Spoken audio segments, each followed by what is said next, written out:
Cameron, it's a special, magical place. I was lucky enough to come here in 2019. Just heard from James there about some of the magical and famous and iconic moments that happened right behind us. Your first time here at the Rec in Antigua, special for you? It really has been. And to be honest, I'm surprised at how special it's been.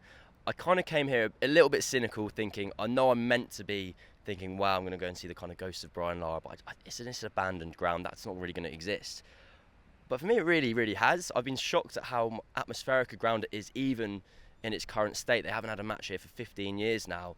But even so, as James was talking about to us earlier, he walks us around the ground, the kind of how steep the stands are. You really have that kind of cauldron effect, and you can imagine at the time when these stands were packed, what an amazing location it was. And that's the thing, you talk to a lot of people in and around here, they all mention that atmosphere, that party atmosphere, that when a test match was here, nothing, came close to it really. Well, I think what people don't really understand, unless you get out here, is we're in the middle of town. The high street is just there over our shoulder from where we're filming, and that was kind of one of the main selling points of the ground. You could come here on your lunch break, you could finish work, you could pop along for a couple of hours. There was a passing trade that just doesn't exist with the new stadium. And the new stadium is beautiful in its own ways, but it's a kind of a modern, kind of big, kind of it's not a gladiator arena at all. That's the opposite of what I'm saying. It's kind of got two huge stands. It's very striking, but it doesn't have anywhere near the kind of intimacy and atmosphere that a place like this does. And how mad is it to think that, okay, it might have been quite a few years ago now, but our good old friend, talkSPORT Steve Harmison, was charging in over there, bowling to Brian Lara, and Brian Lara scored, 400 runs that day? And you do know Steve Harmison, by the way, he's always been adamant that before Lara got anywhere near to 400, I think it was even when he had no runs to his name, Harmison says he is 100% certain that he nicked Brian Lara off, not given, and the rest is history. There's so many runs, man. 400, that's 1,000. That's almost 1,000. No, I know the maths. Yeah, it's a lot of runs, isn't it? But also, the thing with Harmison, if he gets him out on, say he got him out on 200, I'd be like, so Lara got 200s. If he got 1-0, he still then gets 400 more runs. Harmison had another chance to get him out. I think he had quite a few more chances to get him out. But it's just so remarkable. So, for those who don't know, the record was 400 here, not out, against England in 2004. And Brian Lara previously held the record for the highest test score of 375, and that was also made at this ground 10 years before then. Kind of the legend is that Matthew Hayden broke his record, and Lara really cared about that record, really wanted to have it back, and he did it again at the same location on this ground. It's just a place full of history. Something else Shane was talking about is the current state of West Indies cricket. We just mentioned there some of the, not just the great names in West Indies cricket, but the great names in the history of cricket. We all know a long time before we were born, they had some great teams, special teams. They dominated cricket. And it's mad, and James was telling us how kids now, they don't want to play test cricket. They'd rather sit on their backside, play video games. And test cricket, we know in this country is nowhere near it used to be.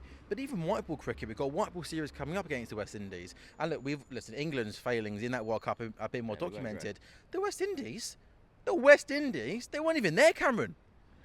I know, it was such a cutthroat qualifying process. It's been a really tough, decades more so for the West Indies. I feel like ever since in my lifetime, the two things that's always been said are Test cricket's dying, and I wish the West Indies were back to their former glories. And it's like, I'm 28 now. It's been going on for quite a long time.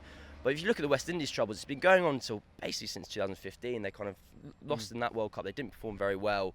They had a kind of reset period. We're going to do a lot of resets. There's going to be a lot of reset chat on this. Have we got a number on this? Is this the West Indies? Because there's some people saying this is the England reset 2.0. Correct. Where are West Indies at? They must be a lot of resets, no? This is their second reset of the year, I believe. But then year? In my head, this is the Control-Alt-Delete series. This is turn it off, turn it on again. Both teams just starting from scratch. Yeah, so the second reset of the year. I'm going to explain it to you, whether you like it or not. I want to hear this. This is top cricket journalist Cameron Punzeby explaining resets exclusively on the talkSPORT YouTube cricket channel. Where else would you want to get it from? They didn't qualify. Cricinfo? You can get it there as well. They didn't qualify for the World Cup, and so they went, right, we're gonna start again. And they had a series against the India, and then that didn't go too well. And they kind of the India. Is that India? Or is there a different India? Is it India and there's the India? It is the India. I think it's the West Indies, not the India. That's not a thing, I don't think. No, I don't think it's a thing. A slip of the tongue happens. And and they're going again. They're basically starting again. They have another. They're investing in youth, but it's a bit of a confusing selection because they've not picked Darren Bravo because he's too old, but they've picked two other lads who are basically the same age as him. you'll get all of this stuff in talkSPORT 2 over the weeks to come. Loads more preview stuff coming up on talkSPORT's YouTube cricket channel tomorrow. We're going to spend our first day inside the England camp on this very YouTube cricket channel. We've got an exclusive sit-down interview with Ben Duckett. Really looking forward to doing that. I've seen some of the boys around today playing doubles. Not 2v2, it's called doubles, isn't it? On the 10. It's got Ben Duckett on his Instagram today. Matt Potts, they're out playing golf. Hole in one. Matt Potts, hole in one. How about that? I just know we're going to hear so much about it. I'm quite looking forward to hearing about it. Because I think, genuinely, if you ask Matt Potts in private, what would you rather have? Like a 5-wicket haul on this trip or a hole in one? I reckon it might be a hole in one. Give over. It's a once-in-a-lifetime opportunity. The first time we get to speak to Matt Potts on this tour, I'm going to say Cameron Ponsonby claimed on talkSPORT that you'd rather a hole in one than take a 5-wicket haul on the England 2.0 reset. I mean, come on, give over. I'm backing it. Definitely a 3 for. Cameron, we've had a lot of fun, haven't we? Yeah, fine. A 3 for definitely, I'll give you that. Maybe a 4 for, not a 5 for. We've had a lot of fun. We've basically been 2 days just walking around the Caribbean, haven't we? Correct. Some famous sporting grounds, but also went to Shirley Heights, didn't we, yesterday? Magical, really special, but I think tomorrow we're going to have to do some work. So stay tuned to talkSPORT's YouTube cricket channel. Loads of exclusive content coming up over the next couple of weeks. On AM, on DAB, via the talkSPORT app and on your smart speaker. talkSPORT.